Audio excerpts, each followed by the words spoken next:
High, this is Kumaresh আর আপনারা দেখছেন Kumaresh the YouTuber. আর আজকে আমরা চলে যাচ্ছি বেড়াতে এবং যাচ্ছি ভাইজ্যাকে। তো আমাদের এই দ্রুতদহ কল্যাণ পরিষদ উচ্চ মাধ্যমিক বিদ্যালয় থেকে জিওগ্রাফির স্টুডেন্টরা যাচ্ছে এবং তার সঙ্গে যাচ্ছে আমাদের স্কুলের টিচাররা, ম্যাডামরা। তো সেই সবটাই ভিডিওটা আপনাদের সামনে তুলে ধরবো, সেই সব দৃশ্যটাই আপনাদের সামনে তুলে ধরবো এবং ওখানে গিয়ে অনেক কিছু দেখার আছে। তো নানান প্রাকৃতিক দৃশ্য এবং নানান কিছু ঘটনা সব কিছু কিন্তু তুলে ধরবো আপনাদের সামনে। তো দেখার জন্য সাথে থাকুন আর দেখতে থাকুন। সবাই একে একে এসে যাচ্ছে, সব স্টুডেন্টরা রেডি হয়ে যাচ্ছে, এবার আমরা বেরোবো।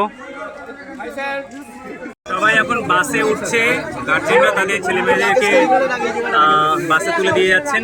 এখান থেকে আমরা শিয়ালদা যাব, তারপর ওখান থেকে জড়ো হয়ে আবার যাবো। সবাই বাসে উঠে গেলাম, সবাই বসে পড়েছি, এবারে যাব, রওনা হব। তো দেখতে থাকুন।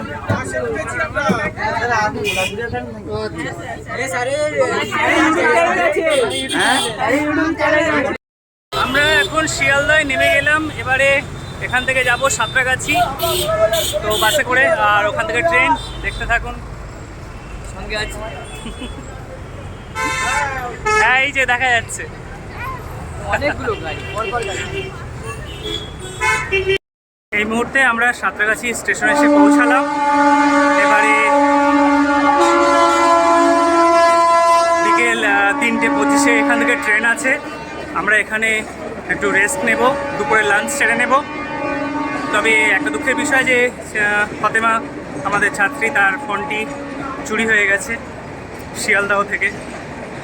সেটা খুব দুঃখজনক, তার মন খুব খারাপ, আর আমাদের আনন্দটাও সে কারণে কমে গেল। দেখা যাক সবাই মিলে যদি তাকে কিছুভাবে সাহায্য করা যায়। দেখতে থাকুন, বাকি জিনিসগুলো আপনাদের সামনে আগামীতে আমরা তুলে ধরবো। আর এই হলো সাঁতরাগাছি স্টেশনের ওভারব্রিজ দিয়ে আমরা যাচ্ছি, নিচে আমরা যাই, পরে আবার ফিরে আসছি। দেখতে আমরা এখন সাঁতরাগাছির ওয়েটিং রুমে আছি, এখানে সবাই রেস্ট নিচ্ছি, সবাই বসে আছে। তারপরে ট্রেন টাইম হয়ে গেলেই আমরা ট্রেনে উঠবো।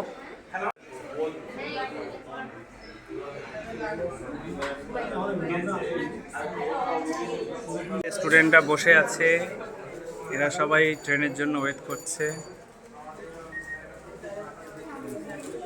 আর এদিকে আছে কিছুজন, এদের বেশি করে তুলি, এদের হাসি লাগছে। সবাই আমরা এখন বসে আছি।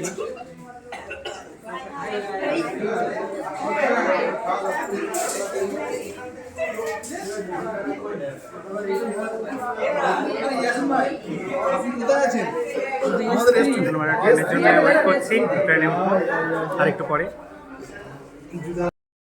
আমাদের ট্রেন চলে এসেছে সাঁতরাগাছি স্টেশনে, এবারে আমরা সবাই উঠবো।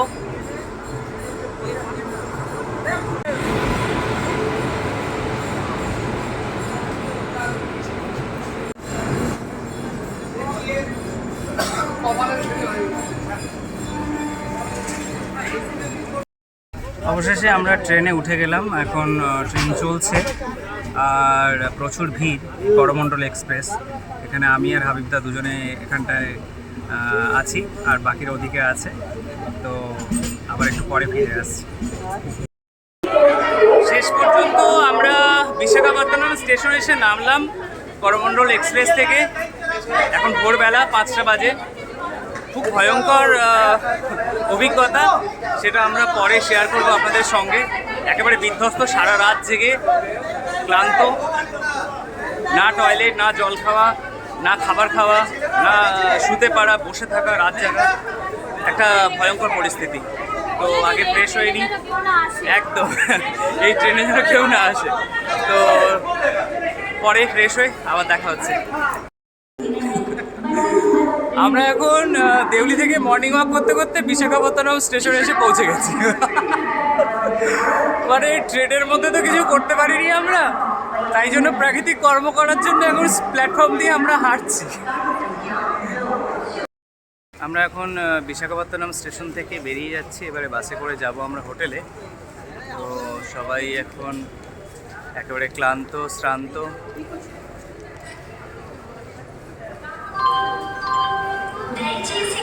চলুন হোটেলে গিয়ে দেখা হচ্ছে।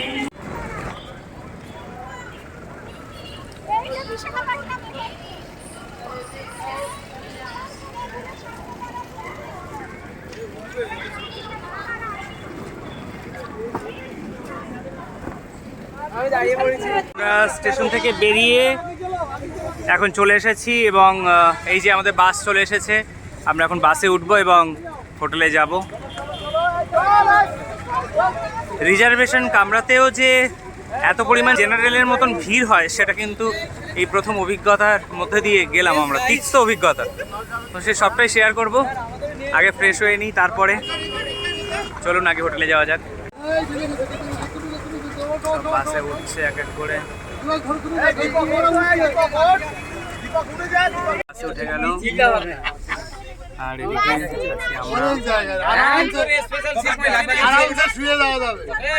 আমরা আমাদের লজে চলে এসেছি, মিড টাউন লজ।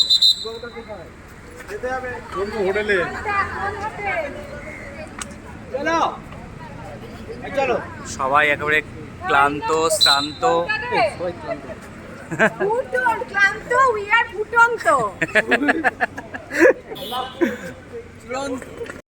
অবশেষে আমরা হোটেলে পৌঁছালাম। এবারে রুমে যাব, তারপর ফ্রেশ হব, তারপরে সাইট সিনে বেরোবো। আমরা এখন হোটেলে এসেছি এবং ফ্রেশ হয়ে নিয়েছি। আর এক্ষুনি আমরা টিফিন করে এলাম। আমরা এই তিনজন এখন এই রুমের মধ্যে আছি। রুমটার অবস্থা দেখুন, এই যে ব্যাচেলার মানুষরা থাকলে যা হয় চারিদিকে ছড়িয়ে ছিটিয়ে। তো স্নান করার পরে একটু মানে স্বস্তি লাগছে, ভালো লাগছে। আর এবারে আমরা বের হব, সাইট সিনে যাব। তো সেখানকার সব দৃশ্যটা তুলে ধরবো আপনাদের সামনে, দেখতে থাকুন। আমরা যে করমণ্ডল এক্সপ্রেসে করে এলাম শালিমার থেকে, সাঁতরাগাছি থেকে আমরা উঠেছি, শালিমার থেকে ছেড়েছে এবং আমরা নেমেছি ভাইজ্যাক স্টেশনে এবং সেখান থেকে বাসে করে আমরা এই হোটেলে এসে পৌঁছিয়েছি। এখন আমরা হোটেলের রয়েছি। তো নিচে পাশে এই যে রোড। আর ট্রেনটাতে সত্যিই খুব মারাত্মক একটা খারাপ অভিজ্ঞতা হয়েছে। এত প্রচণ্ড ভিড়। অন্ধ্রপ্রদেশে এই নিয়ে আমার 3 বার আসা, কিন্তু এই রকমভাবে কোনো দিন ট্রাভেল করিনি এবং এত জায়গায় আমি ট্রাভেল করেছি, এইরকম অভিজ্ঞতা কোনো দিন হয়নি। মানে রিজার্ভেশন সিটে আমাদেরকে সেই আরএসির মতন বসে আসতে হয়েছে, মানে জেনারেল কামরা যেরকম সেই রকম। আর সেখানে কোনো টিটি আসেনি, কোনো আরপিএফ নেই, কিছুই নেই, কোনো সিকিউরিটি নেই। মানে আমরা তো সারা রাত শুধু বসেই কাটিয়েছি। মানে যেভাবে গিয়ে বসেছি, 3:50-এ আমরা সাঁতরাগাছি থেকে ট্রেনে উঠেছি এবং নেমেছি ভোর 5টাতে পরের দিন, মানে আজকে। তো সেখানে একটা বারের জন্য আমরা টয়লেট পর্যন্ত করতে যেতে পারি। মানে এত প্রচণ্ড ভিড় যে সেখানে আমরা পা ফেলার জায়গা পাই। মানে কিভাবে না মানুষ সেখানে থেকেছে, মানে সে গাছে যেরকমভাবে বাদুড় ঝোলে ঠিক সেরকমভাবে সেখানে তারা কোথায় না তারা বসেছে। হ্যাঁ, মানে সেখানে যারা যাচ্ছে টয়লেটে, অনেকে যেতেই পারছে না। আমরা তো এই টয়লেটে যেতে পারবো না বলে জল পর্যন্ত খাইনি। রাতে তো খাবার খেতেই আমরা পারতাম না, তবুও কোনো রকমে ব্যাগ বের করে সেখান থেকে খেয়ে জানলা থেকে হাত ধোয়া। আর সারা রাত তো ঘুম হয়নি। কিভাবে ঘুমাবো? ওইভাবে বসে থেকে আমরা একটা সিটে 2 জন বসে আছি। আমাদের উপরের সিটে লোক উঠে শুয়ে পড়েছে, ব্যাগ ট্যাগ রেখে দিয়েছে। আর এই সমস্ত প্যাসেঞ্জাররা যারা সিট পায়নি জেনারেল কামরা থেকে, তারা এখানে উঠে এসেছে, তারা বসছে। মানে পুরো বগিটাই, আমাদের S2 যে বগিটা ছিল, পুরো বগিটাই ভর্তি ছিল। তো সত্যি খুব কষ্টের মধ্যে দিয়ে আমাদের আসতে হয়েছে। এটা একটা খারাপ অভিজ্ঞতা। যাই হোক, আমরা পৌঁছে গেছি ভাইজ্যাকে এবং আজকে আমরা এখানে প্রথম দিনে সাইট সিনে বেরোবো। আমরা রেডি হয়ে গিয়েছি, তো সেটা দেখতে থাকুন, সেটাও সবটাই নিয়ে আসবো আপনাদের সামনে। আপাতত এই পর্বটা আমরা এখানেই শেষ করছি। আর ভাইজ্যাকের এবারের আকর্ষণ কিন্তু আসছে পরের পার্টে। দেখার জন্য সাথে থাকুন। টাটা।